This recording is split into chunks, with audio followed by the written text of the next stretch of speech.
Hi guys, welcome back to the king.com channel में आपका स्वागत है। आज की इस वीडियो में हम आपको CDS क्या है, आपने काफ़ी सुना होगा कि CDS क्या है, इसका फुल फॉर्म क्या है। इसका मतलब है कंबाइंड सर्विस। CDS का full form combined different service है। यदि आप इंडियन आर्मी, इंडियन नेवी और एयर फोर्स में देश की सेवा करना चाहते हो तो आप को इसके बारे में पता होना चाहिए।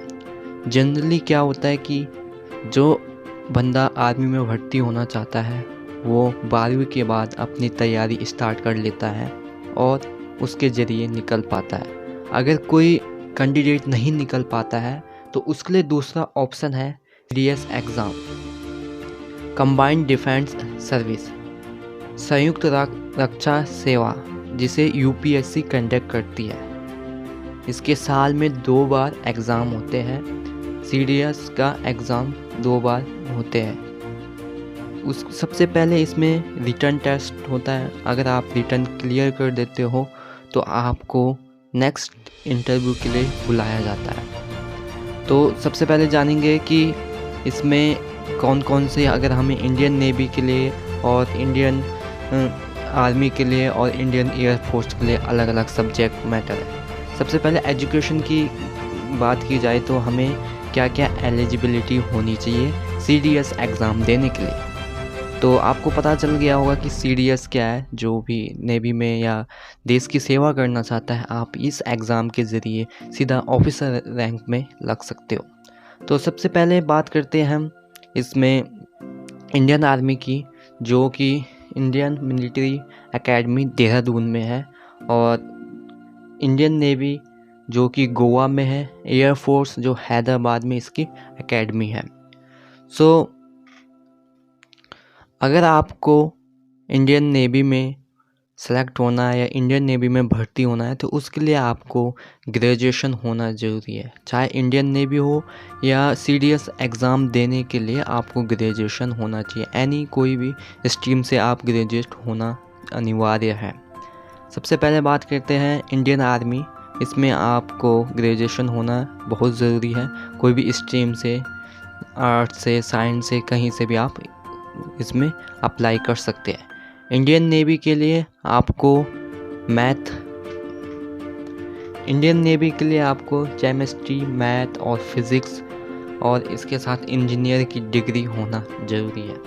एयर फोर्स की बात करें, इसमें आपको मैथ और फिज़िक्स और इंजीनियर की डिग्री होना अनिवार्य है, तभी आप एग्ज़ाम में बैठ सकते हो। सबसे पहले आपका रिटन टेस्ट होता है, तो उसमें अगर आप क्वालिफाई कर लेते हो तो आप इंटरव्यू के लिए जाते हो। SS इंटरव्यू होता है जो 5 डे होता है, जिसमें आपको आगे सिलेक्शन के लिए एलिजिबल माना जाता है। इसमें सब्जेक्ट कौन से हैं, इसके सब्जेक्ट के बारे में हम बात करेंगे कि CDS एग्ज़ाम में कौन कौन से सब्जेक्ट से क्वेश्चन पूछे जाते हैं।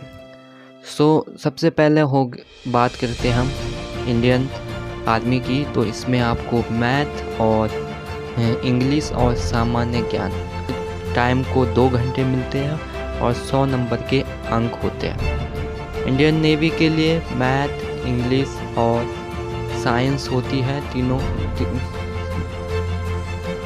इंडियन नेवी के लिए मैथ, इंग्लिश और सामान्य ज्ञान, तीनों के लिए ये सब्जेक्ट होते हैं और इनमें 100 अंक का होता है, जो टाइम आपको 2 घंटे मिलते हैं। अब हम बात करते हैं एलिजिबिलिटी कि हमें CDS एग्ज़ाम देने के लिए हमारी एज लिमिट कितनी होनी चाहिए।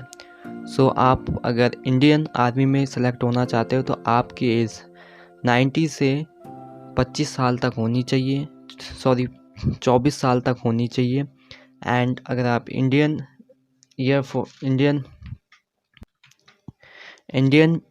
आर्मी एकेडमी में अगर आप इंडियन एकेडमी ज्वाइन करते हो तो इसकी 19 से लेके 24 साल तक आपकी एज होनी चाहिए। इंडियन नेवी के लिए आपकी 19 से लेके 25 साल तक होनी चाहिए। इंडियन एयर फोर्स के लिए आपकी 19 से 24 साल की एज होनी चाहिए, तो तभी आप इस एग्ज़ाम में बैठ सकते हो। एनीवाइज आप एग्ज़ाम नहीं दे पाओगे। आप डायरेक्टली एग्ज़ाम निकाल के ऑफिसर रैंक में नेवी में काम कर सकते हो और इंडियन आर्मी की कोई भी सेना में काम कर सकते हो। सो आई होप यू कि आपको पता चला होगा कि सीडीएस इसके बारे में हमने आपको बताया। So thank you so much. अगर आपको वीडियो अच्छा लगा तो प्लीज़ लाइक और चैनल को सब्सक्राइब करना ना